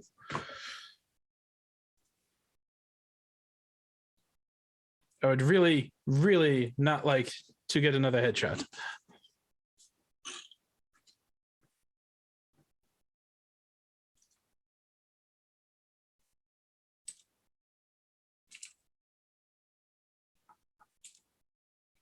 Check, is this thing on? Yeah, I'm just trying to figure out where I can go where you won't jump somewhere that makes it impossible for me to hit, but still lets me engage you in most theoretical locations. Here. You took my trees. I mean, she can watch you fire these missiles. Yes. You can get there. They're not really anyway. my trees anymore because you took out a jump jet. So now I can only Yeah, jump that's 4. what I'm saying. It's like you couldn't even get here. That's Not anymore. Okay. not so bad place for her to land. Go ahead.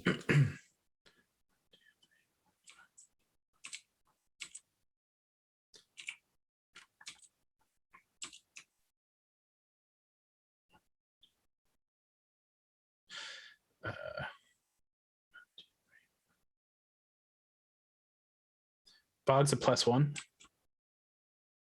to move through. Is sorry, you said bog? That's what this is, right? To move through this, it's +1 movement. Yes, it's +1 for each, and then with the knight, it's an additional +1, and you have to make a PSR for each bog you move It's through. an additional +1. Yes. Okay. And each bog PSR is at a +1. Wow, that sucks. So each bog space you're walking through at night is a +2. Right. So it takes 3 movement points just to go through 1 hex straight through with a PSR. Oh, 2. Well, shit. There goes that idea. I was just gonna back up, and move out of your range, but I'd have to sprint, and you can't sprint backwards. You can if you have natural grace and the other thing. True. But If I turn, I get 1, 2, 3. 1, 2, 3, 4, 5, 6, 7, 8, 9, 10, 11, 12. That's it. That is max movement. Oh, I need to activate supercharger. No. It's good. Oh my god, it's barely good. Jesus, that rollover. Now three hexes. Yes. Talk to me about 3 PSRs at a +1. ER. I just need 3 threes. Famous last words. God, where are these 12s when I'm shooting? And 1 more. All right. I'm good. All right. So I'm going to shoot both LRMs and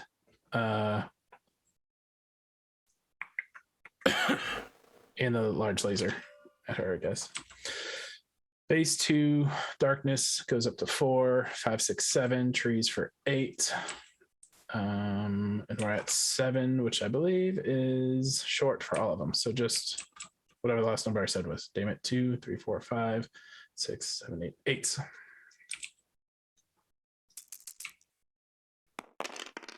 You know, dice. All right, lucky number 2. Wait, shit. Just I it's did a it again. 4, 7, 9. It's fine. It hits location 4. Right arm, 8 damage with 2 crits because I have that TRO thing. Yep, that's internal. You can come do your 2 1d6s. On her arms, it really doesn't matter. That's correct. Right? All right. Well, here's the first one. Here's a 4 and another 4. That doesn't help. A 3. Although if you fall down in a bog without an arm, that's shitty. Yeah. Okay. Missiles. 7. So they don't hit the intended hex. They miss by 1. I don't know where they go. Let's just roll 1d6. I don't really know how it works either. We'll let the internet tell us how wrong we are. 1, 2, 3, 4. So you got 10 in this hex now. Okay. The other one needs an 8. Also misses by 1. So another d6. We're planting 15. mines randomly in this area. It's 15 now here. Okay. I love the idea that the Mayans just all, none of them set each other off. They just all settle in next to each other. They're like, hey, what's Somehow. up, man? Yeah. Somehow. Bud. 6. No heat. 6. Oh man, where are these rolls later? I get 12. This is where I feel like losing initiative is actually far better. But oh well. Because I mean, by far the best move is to take my heavy woods right back from me. But losing initiative, I can't do that. It's weird.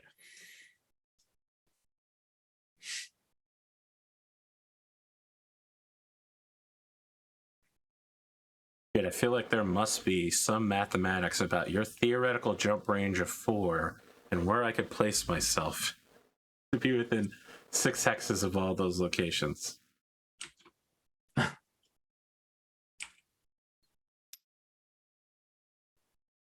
Wait, really? Why aren't you jumping here? Because if you have a 4 jump range, you can jump behind me.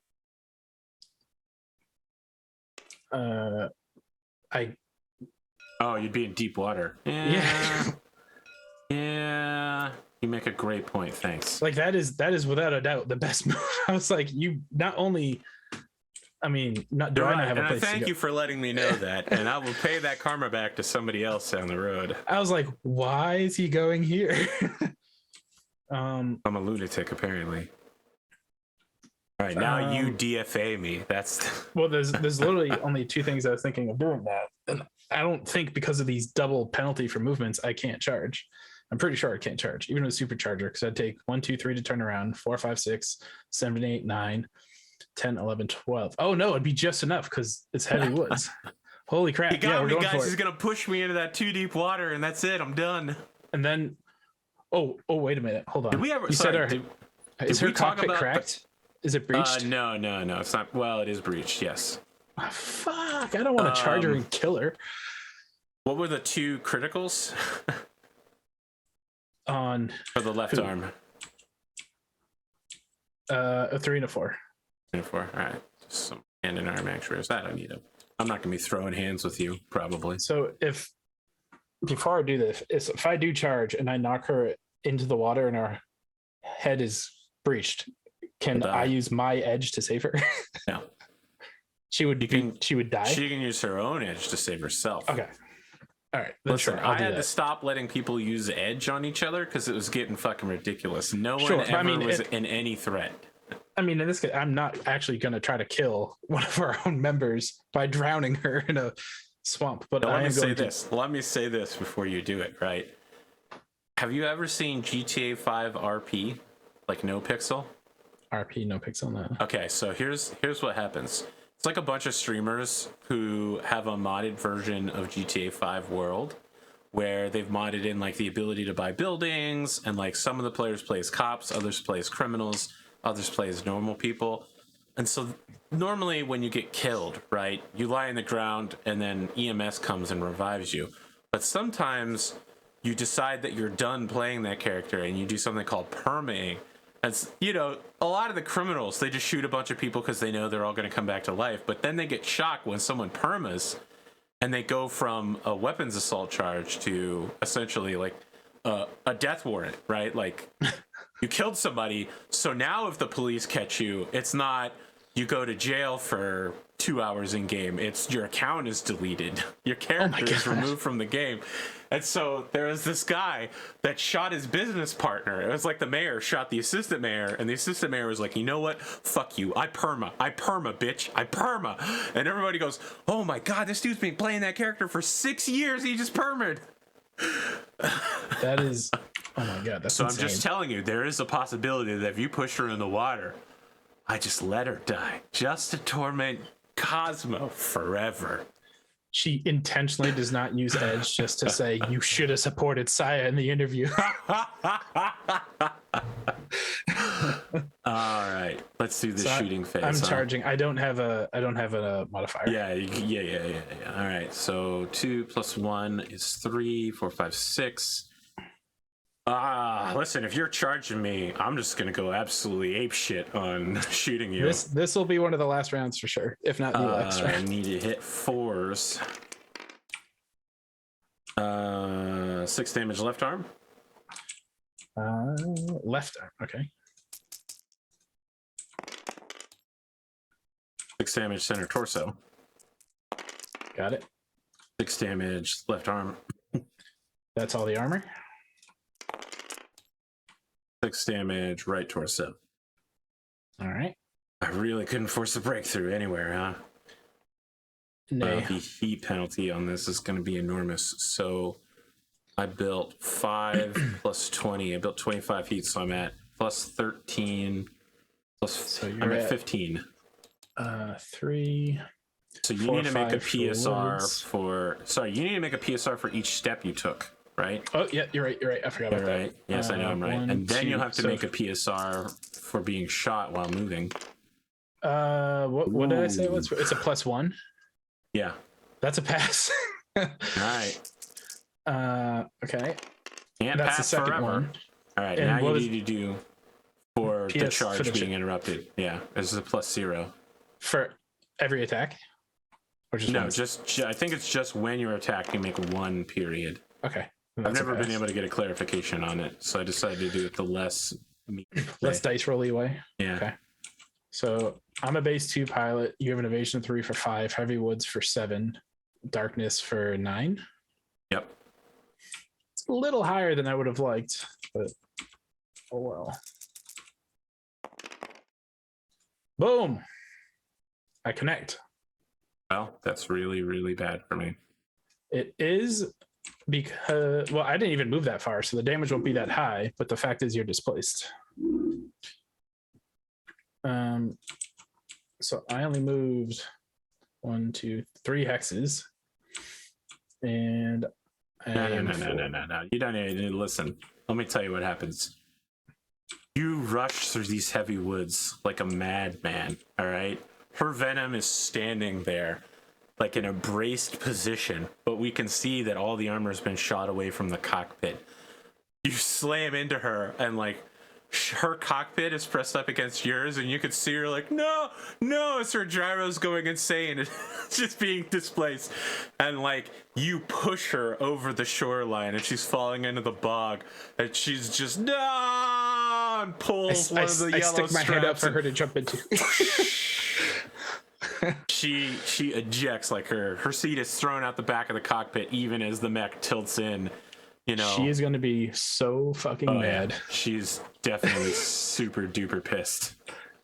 By the way, when the mech hits the water with a 15 heat, it's like it's a good thing she ejected when she did, because there's no seeing the mech anymore. It's literally just fog in every direction. Steam. Oh boy. I don't really imagine a response, but I would open the comms and say, Lynn, are you all right? Are you there? Please respond, damn it. Yeah, I'm here, Nicholas. Excellent fight.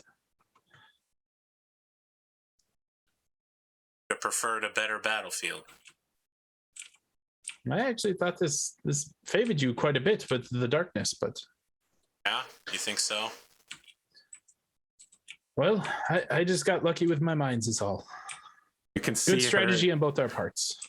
you can see her climbing out of her cockpit chair into the mud, and she's like shaking her boots off, and she just says, "Yep, it was definitely the mines that got me, Cosmo. The mines." Do you want to lift back? And I'll see if she wants to ride back to the barracks. Or not barracks, but like outside the arena. Yeah, Nick, we're going the same direction. I'll get a ride. All right, I'll pick her up and hope she doesn't assassinate me inside the cockpit. Assassinate you, Linhildr? Listen, Jesus. I think her level of anger at Cosmo right now is probably pretty damn high. It's not that high. Assassination? Disappointment and disapproval does not automatically lead to first-degree murder, okay? You've been watching too many TV shows. I'm just saying, that's what the ferryman taught her. Ferryman taught a lot of people a lot of things. Yeah. Okay? Let's talk about your interview. Your man now has heart glasses on as well, and he takes them off when you enter the studio. William, that's just how I drew it up, yes? Yeah, you said that you would win this particular match for Fulcher Industries. We're just now getting their one wealth. Woo-woo. One of these days, I'm just going to pick someone who's got like the 47 wealth just to make them one higher than everyone else. Incredible. It must be Grimdark James. Eric Vulgaris. Yeah, I'd want to pick someone that I know is at least like active. Some of the names I don't recognize. So, but it was quite the match. You could say I'm getting, moderate luck with these charge attacks. I'm 2 for 3 now. They usually end the match. Yes. Yeah, he does laugh like I laugh, and he says, "Yes, Cosmo, they do end the match. I think that every time you've slammed into somebody, the match has ended." Cosmo's just like, I'm getting better at this. I may be old and up there, but I'm getting there. It was certainly a war of positioning today. Yes, it's one of the few times where I feel like, winning initiative may not have been the best move.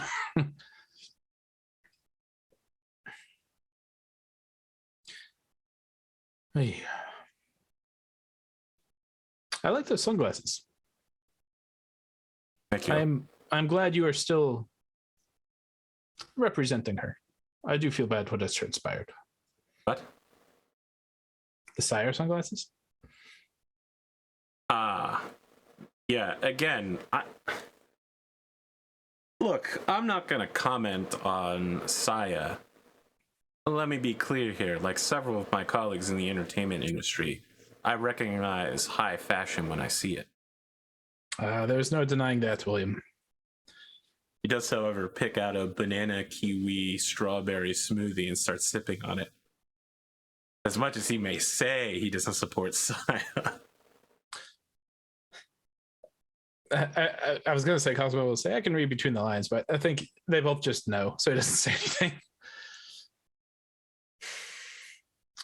Well, I hope life at Apex Dragons can go back to normal a little bit now. It's been a bit tense the past couple of days. Let me ask. There are a number of new faces around a particular stable, and there have been several deaths, both caused by and at Apex Dragons.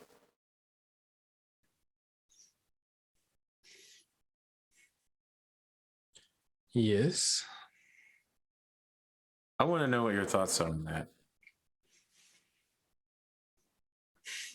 Well, and unfortunately, I think as we have seen previously, there are in this sport, which because that is what this is, gladiator combats. It is for entertainment. There are risks, and these risks, in fine print at the bottom, can be death.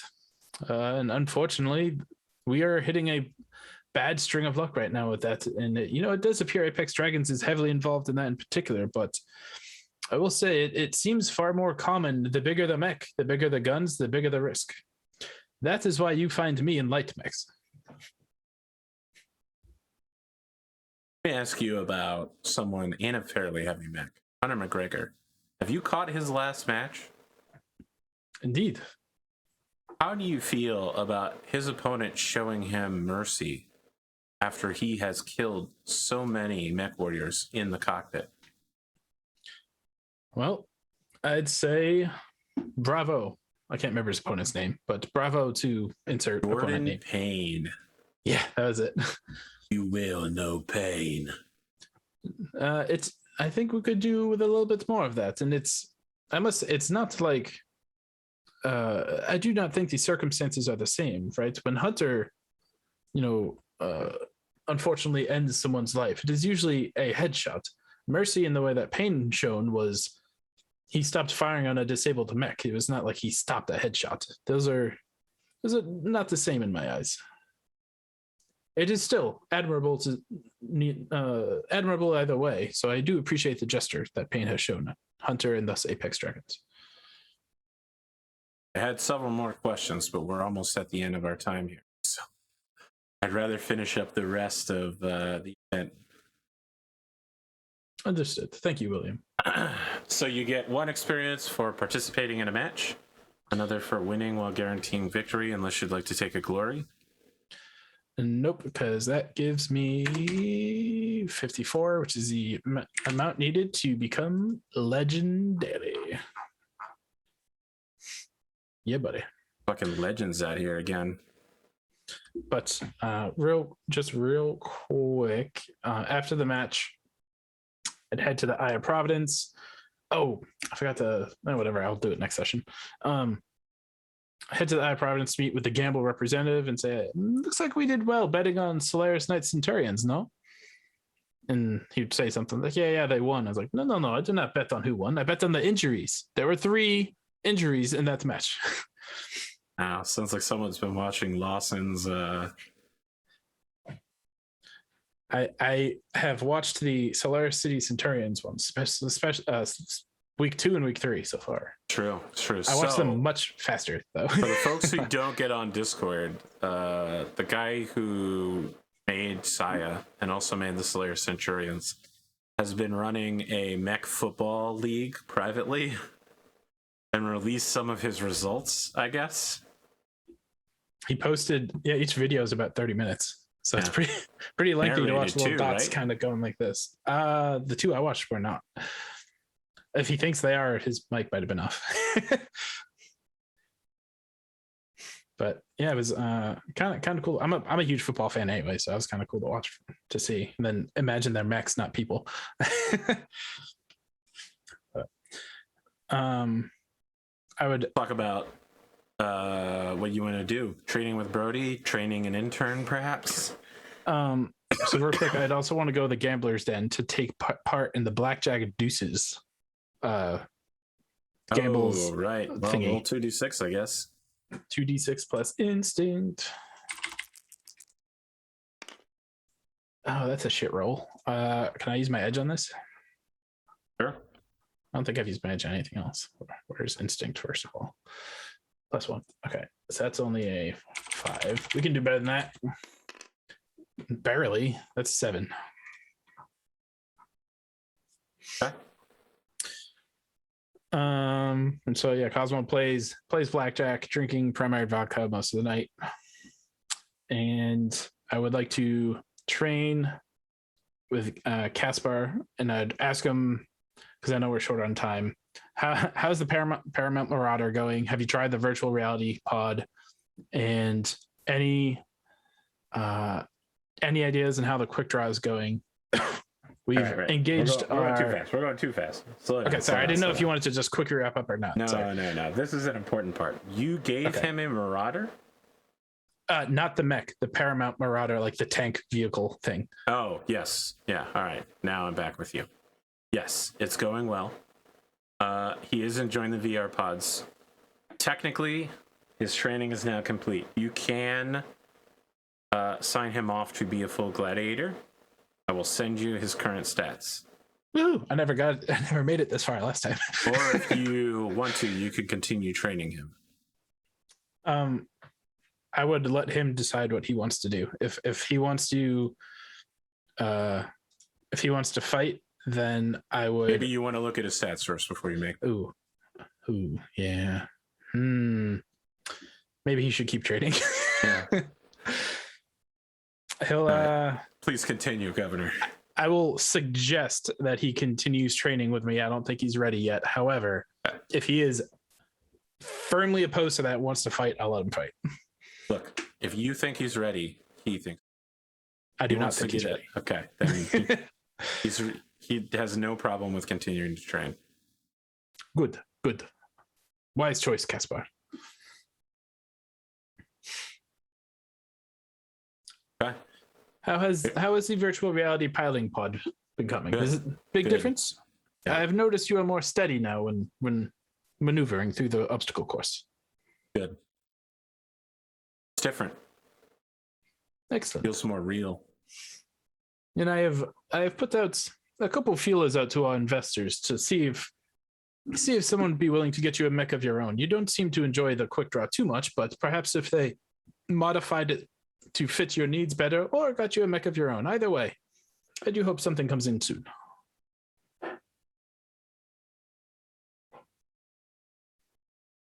I was really hoping for a Coventry design. Something that I knew how to work on. Oh, well, I will escalate this. I think I did say that in the Discord chat last time, but I can reinforce it. Like a hunchback or a blitzkrieg. There were some people that my wanted to get a hunchback God. anyways. Holy shit, a prototype blitzkrieg would be amazing. Well, that will go to the front of the line. So the blitzkrieg is a pretty fast inner sphere mech with a single ultra AC-20 on it. It's like Jesus. It's like a zoomy Highlander or hunchback. Yeah, but his whole thing is he wants a lot of armor though, right? Yeah, I mean it's not weak. It's got a little more armor than the It's hunchback. just got one gun. Okay. Well, hopefully, He's got the endo steel and the ferrofiber, so it's probably almost certainly maxed out. They normally don't put that on mechs unless they're nearly full. Right. Makes sense. Otherwise, there wouldn't be a purpose. Well, that's all I've got. That's all Training I've got. Caspar. So I don't know if we're supposed to know this as players or not, but every time we train them, does one of their stats drop by one? Yes. Interesting. They progress much faster than we do.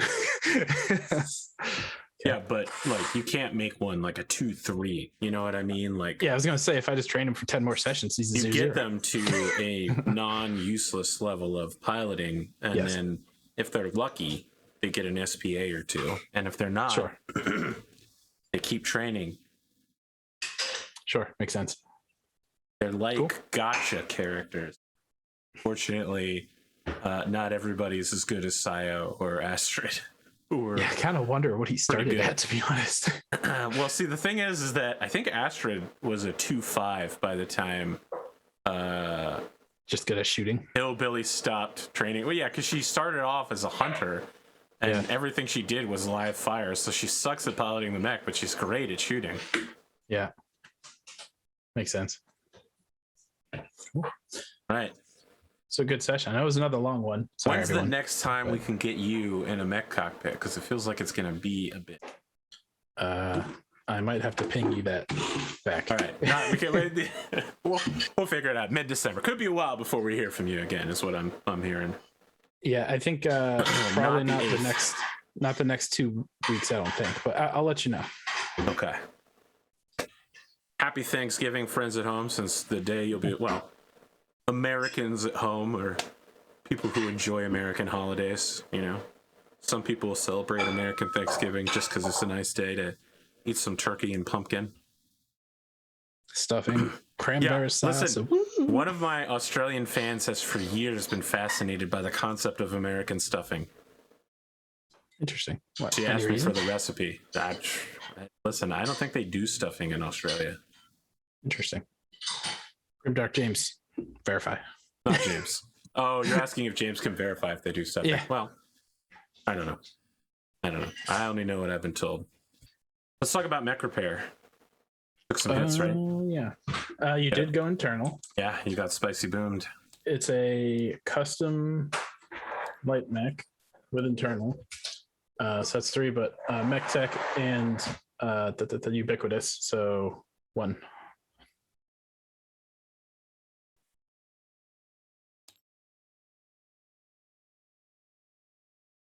A 96 and you It say did go just internal, right? one? Yeah, right torso internal. Here we go. Ridiculous. Unbelievable. I'd say that's really the only quirk I'm using is because the other ones don't really come in much. Is the one that cheaper repairs for a fire starter. Have a good time zone, folks at home. Jeez.